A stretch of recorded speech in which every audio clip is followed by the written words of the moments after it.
Hello guys, today's lecture will be on the limits and variables of metamorphism. So let us take a look on the variables of metamorphism. There are 5 variables of metamorphism. First one being the parent rock, the second one being the temperature, the third one being the pressure, the fourth one being the fluids, and the fifth one being the time taken for the metamorphism.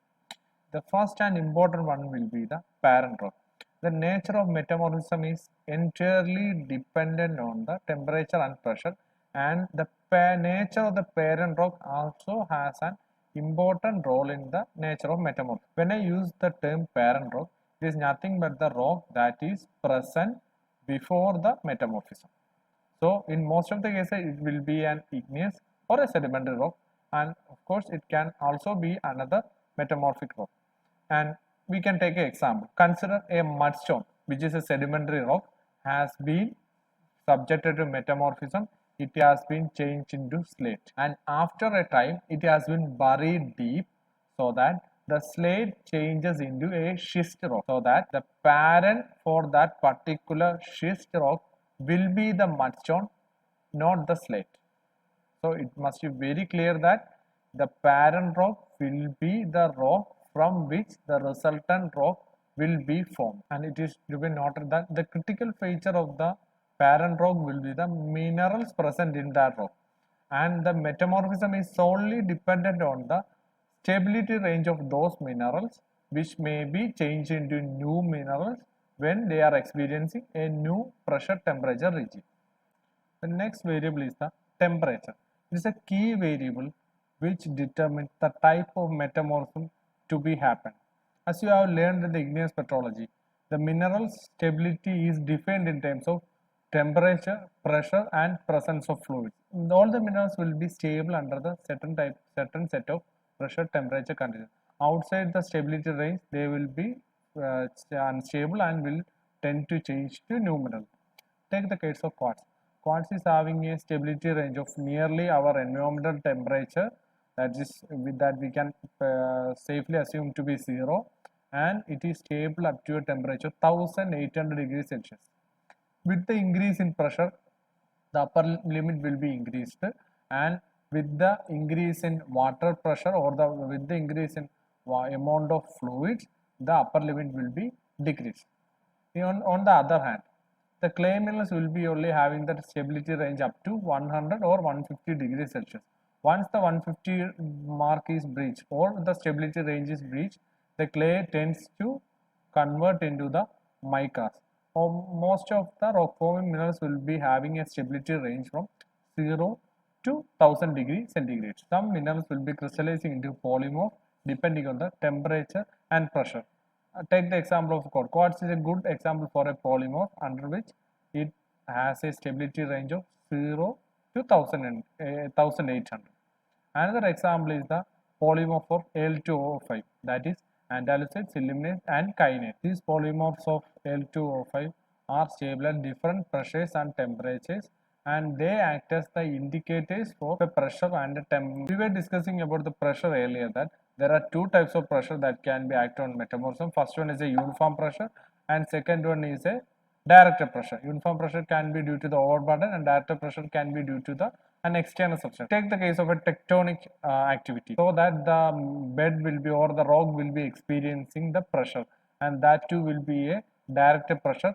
Since the pressure acting in one particular direction will be greater than other two, the rock will be experiencing the shear stress. One of the result of the directed pressure or shear stress is that the rock will become foliated, or it will be having a directional fabric.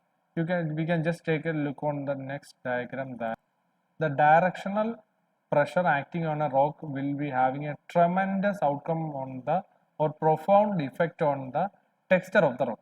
We can just take an example from the next slide. In the case of first one, the rounded grains will be having or will be flattened in the direction of the higher pressure. Rounded grains can become flattened in direction of maximum stress, or as in the bottom figure, the minerals which have been crystallizing in a directional stress field will be having a particular orientation, that will be they will be having a directional fabric, and that the orientation or that direction will be always perpendicular to the higher stress direction, or in the bottom case, the minerals that are crystallized or grows in the differential stress field can have a preferred direction or preferred orientation. This is especially true in the case of sheet silicate like micas, serpentine, then chloride, talc, etc. The next variable is the fluid.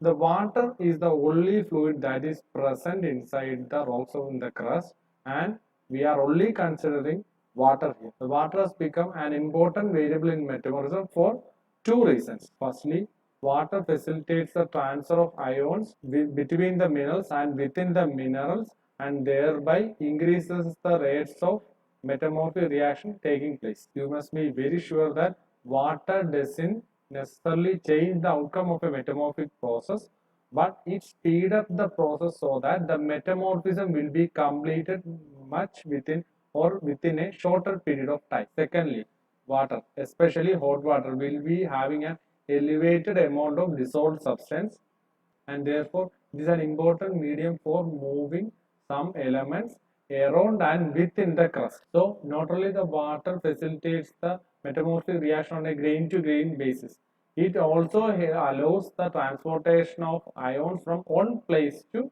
another. You have to be very sure if chemical alteration of these rocks have been taking place due to the action of fluids, the process is termed as metasomatism. As I said in the very beginning of this lecture, metamorphism is an isochemical process. The last metamorphic variable is the time. The most metamorphic reactions takes place at a very slow rate. For example, the growth of a new mineral in a rock due to metamorphism is estimated to be only within 1 millimeter per million years of. For this very reason, it is very difficult to study the metamorphic processes in lab. While the rate of metamorphism is low, the tectonic process that lead to metamorphism is also very slow. For example, one of the main metamorphic setting is many kilometers down the route of a mountain ranges. For such a settings to happen, it takes tens or millions years for such a mountain to grow, and another tens or millions of years so that the mountain has been eroded so that we can see the metamorphic rock beneath it. So with this, I am concluding my sessions on the variables of metamorphism. If you have any doubt, please feel free to contact me. Thank you for watching.